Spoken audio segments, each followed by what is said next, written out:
درویش تو الاپتے رہتے ہیں ہم دن رات، چلو اس کی بات بھی کر لیں۔ کیسا ہوتا ہے وہ شخص جسے درویش کہا جاتا ہے؟ درویش فارسی میں در ہے، در واضح، ویز جانے والا، ہوتے ہوتے یہ لفظ درویش سے درویش بن گیا۔ ہاں، یہ تو لغت کے معنی ہوتے ہیں، میں اصل زندگی میں اس کے معنی آپ کو سمجھاتا ہوں۔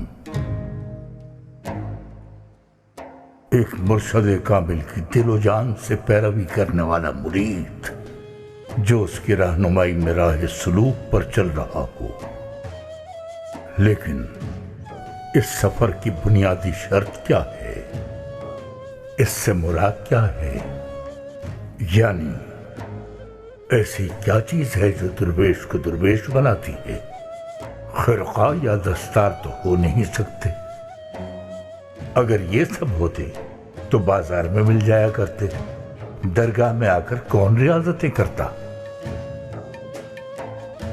تو لیجئے اس کی وضاحت بھی جان لیجئے۔ یہ وہ باتیں ہیں جو ہر کہیں سننے کو نہیں ملیں گی۔ درویش کی اصل کیا ہے؟ رسول اکرم صلی اللہ علیہ وآلہ وسلم کا ارشاد ہے، مجھے اپنے فقر پر فخر ہے۔ اچھا، تو یہ فخر کیا شے ہے؟ اصل میں فخر یعنی کچھ نہ رکھنا، فقیر ہونا ہے۔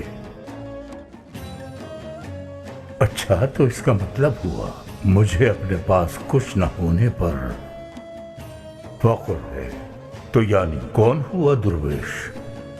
جواب آپ صلی اللہ علیہ وآلہ وسلم سے مل گیا۔ درویش فخر کا اہل ہوتا ہے، کچھ نہ ہونے کا اہل۔ فخر کچھ نہ ہونا، انسان کا اپنے نفس کو مستقل طور پر انا سے پاک رکھنا فخر ہے۔ اپنا اور ذات باری کا تعلق یاد رکھنا بھی فخر ہے۔